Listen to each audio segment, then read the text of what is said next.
Corporate finance practice problem using Excel. Investment options including preferred stock and related tax impact on them. Get ready, it's time to take your chance with corporate finance. Here we are in our Excel worksheet. If you have access to the Excel worksheet, would like to follow along, note that we're in the practice tab as opposed to the example tab. The example tab, in essence, being an answer key. Information's on the left-hand side. We're going to populate that information into the blue area on the right-hand side, looking at some examples of some alternative investment opportunities and thinking about what the tax impact would be on them and how that could impact our decision making, keeping in mind that, of course, taxes always complicates the decision making process. So investment alternatives, we're thinking treasury bonds with a yield of 8%, corporate bonds with a yield of 10%, preferred stock with a yield of 7%. Clearly, the yields here that we're taking a look at, they will change over time. You would think then at any point in time, usually the treasury bonds would have a lower yield due to the increased level of security from the backing of the U.S. government for the treasury bonds. You would think then the corporate bonds having a higher yield due to the fact that they're going to have to compete with the treasury bonds, which are quite secure, and they're going to be less secure because they're not the U.S. government backing with a printing press if there's a problem or anything like that. So they would generally have to require a higher yield. And then the preferred stock, we're going to say yield at the 7%. And then we're going to look at the tax brackets. These are things that will also change as well. So we're not getting into what the current tax law is. We want to think about the tax impact on the different types of investment situations. The dividend, we're going to say, has a different tax rate, which could also be a common tax law type of strategy in order to encourage investment in corporations. And then we have the percent of preferred stock income tax exempt. So we're going to say that part of the preferred stock income is going to be tax exempt. That's going to be the 70%. Now, we can do this kind of calculation just on the percentages and think about the comparing on a percentage basis, meaning what would be the after-tax yield. In other words, looking into the tax impact.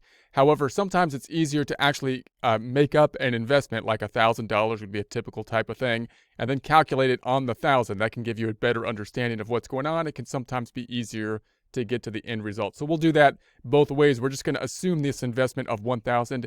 If you're given a problem that doesn't give you the investment of 1,000, and you're like, I don't know, I'm a little shaky on calculating just on the percents, then you might just want to pick a number like 1,000 and calculate it with that. And sometimes that makes it a little bit easier to think through these things. So let's first take a look at the treasury bond after tax yield. So we're going to assume they're going to have to pay taxes on the treasury bond here at the bracket. We're assuming tax bracket of the 35%. Remember that we might be talking about, depending on the taxes, that we're talking about, income taxes here, progressive tax system possibly. And we're usually thinking about the top bracket that we are in. So any time a decision we're making on the margin, the next thing we're going to do, we're typically thinking about the highest tax bracket because we'll have to pay multiple brackets. But the next decision, the next tax dollar we pay will be at the highest bracket typically. So that's a general rule we have when taking into consider our taxes for the next decision that we're going to make. So we're going to say the yield. We'll start off with the yield was the 8%. And I'm going to percentify that, number group, percentify it. And then I'm going to take 1 minus the tax rate, 1 minus the tax rate. And the tax rate, I'll say the tax bracket down here was at the 35%. So I'm going to go back up top, number group, percentify that. Let's go to the font group and underline that. That'll give us our calculation of 1 minus the tax rate or tax bracket, which will be equal to 1 minus the 35%, or in other words, 100% minus the 35%. Number group, percentifying that, underline, font group, and underline. So in other words, we're going to say that we're going to get, a return of 8%. Of that 8%, 35% is going to be basically taken from us in the form of taxes. That means we get to keep 100% minus the 35%, or 65% we get to keep, and doesn't go to our silent partner, which is, of course, the U.S. government. And so our after-tax yield then is going to be equal to the 8% times the 65%, or number group percentifying it 5%. Let's add some decimals, 5.25. Now, sometimes it's easier to think about that by actually picking a number and calculating what will actually happen. So we'll say, well, what if we had an investment here of the $1,000?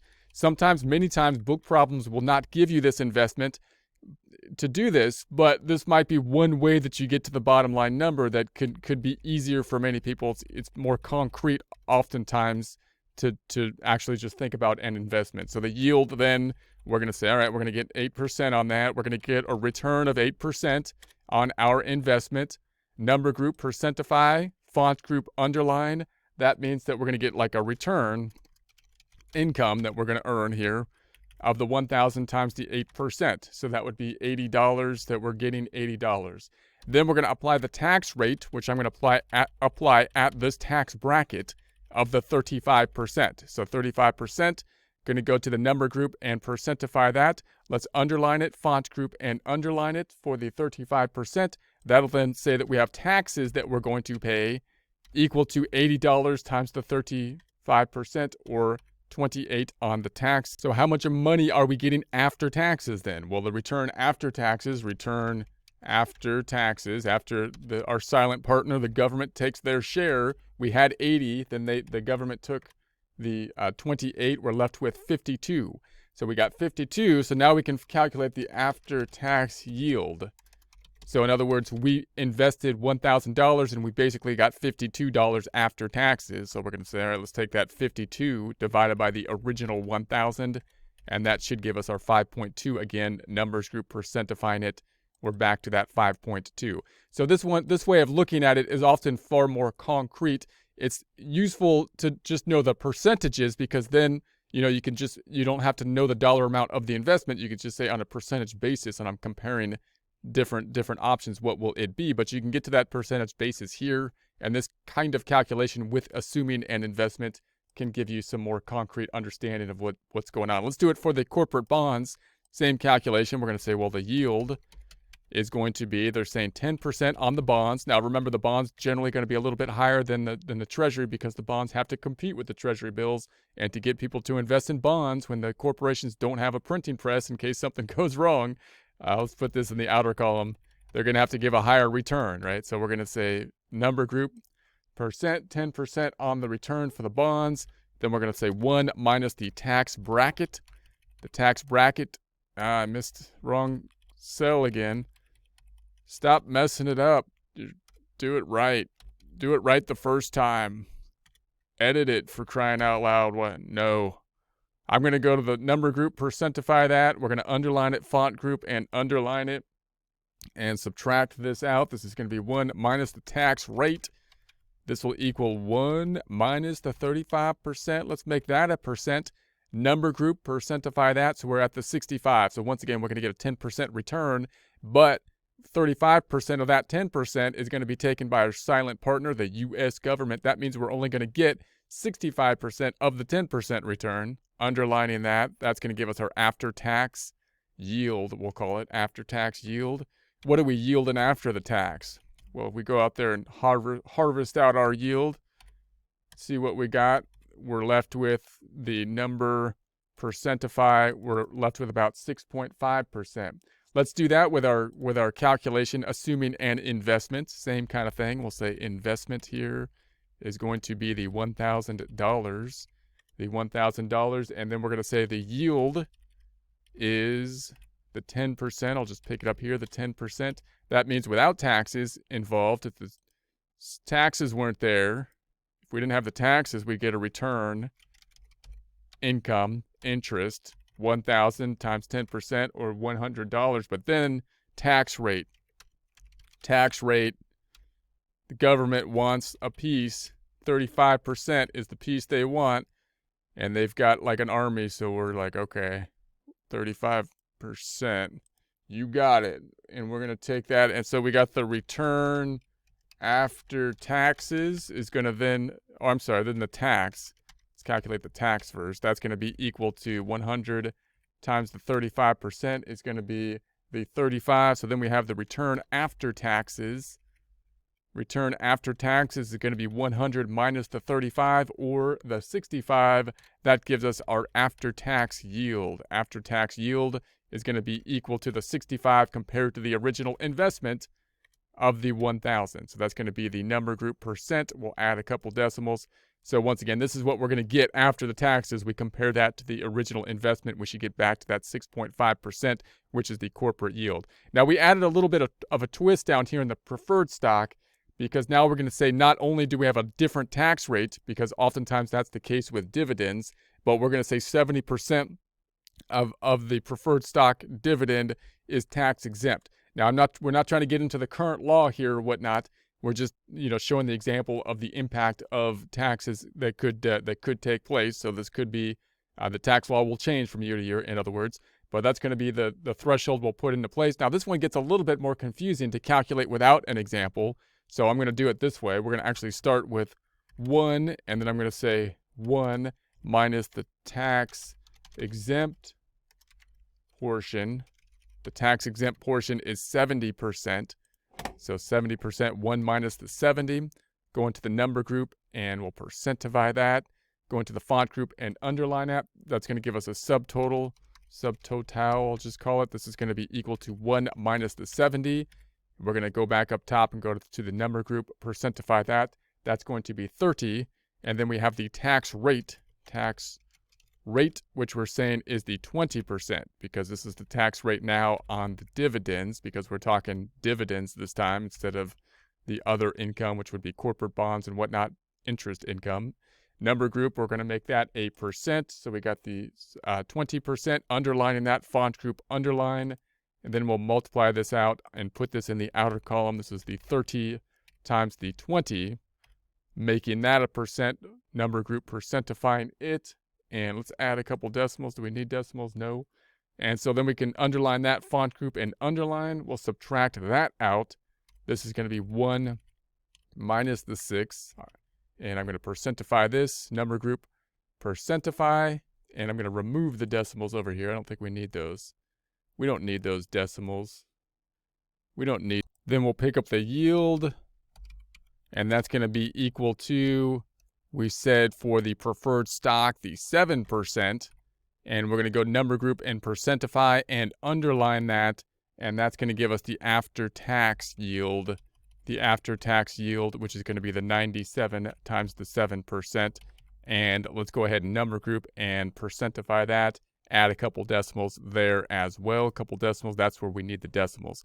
So once again, if we're taking the 1 minus the 70%, that's going to give us the 30%, because we said the percent of the preferred stock income, which is going to be tax exempt, is going to be 70. So 30% of it is going to be tax on, and then we got the 30% times the 20% will be 6. So now we have the 6%. We're taking the 1 minus the 6%. Now we have the 97%.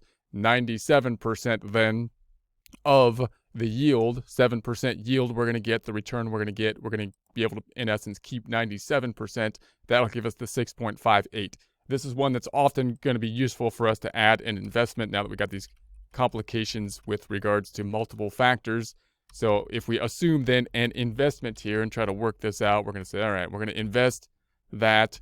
Let's say we get the yield, then the yield is going to be the 7%. So we're going to yield the 7 and make that a percent. Number group, percentify that, font group, and underline it. That's going to give us our return. Return is going to be equal to the 1,000 times the 7%, or 70. Now there's going to be a tax exempt percent. So the amount of that 70 that's going to be tax exempt is going to be 70%. So we don't have to include it in income, in essence, there. So we're going to say number group, percent. Let's underline that, font group, and underline it. So that's going to give us our tax exempt amount. So tax exempt amount, the amount that's tax exempt of the income. So we had $70 in income times 70% of it that's going to be tax exempt. So that gives us the tax exempt amount of the 49. The taxable amount then, the amount that we're going to have to pay taxes on, is going to be the 70 return we got minus the tax exempt amount. So of the 70, we're not going to have to pay taxes on the 49. We will have to pay taxes on the 20. And then how much taxes are we going to have to pay? So then we're going to have the tax rate. We're going to apply the tax rate, which is the dividends tax rate now, which is only 20% as opposed to the ordinary income of the 75. Number group, we're going to percentify that, font group, and underline it. So that's going to be our tax, which we're going to calculate at the 21 times the 20%, or the 4. Let's add some decimals. Number group 4.2, $4.20. So our return then, return after taxes. So remember, we got the amount actually of 70, and after this double exemption and the tax rate and whatnot, we're actually only paying taxes of $4.20. So if we take that 70 minus the 420, we have the 66. Let's add some decimals, number group, couple decimals, 65.8 about. So now we can look at the after-tax yield, which means we got 65.8 and we had the original investment of the 1,000. So 65.8 after taxes divided by the original 1,000. Adding a couple decimals there, we're going to go to the number group and actually percentify it and add a couple decimals, 6.58 once again. So looking at these three investments, of course, before taxes, then we're looking that the preferred stock would be under here. But if you consider the way the tax code could be, and the tax code will change from year to year, but you could have benefits with regards to the tax rate and possibly, and the reason they might do that is to kind of incentivize, investment in the corporations and the equity side of things. And that, taking that into consideration, we're going to say now we're at the 5.2 for the bonds, for the T-bonds. Now, in this one, you would expect to be less than the corporate bonds because the treasury bonds will be more secure of an investment, and so you expect the corporate rate to be higher. And then we would have the preferred stock is actually at the 6.58. So it looks like the way to go on the preferred stock after we take into consideration the tax benefits that are there with relation to it.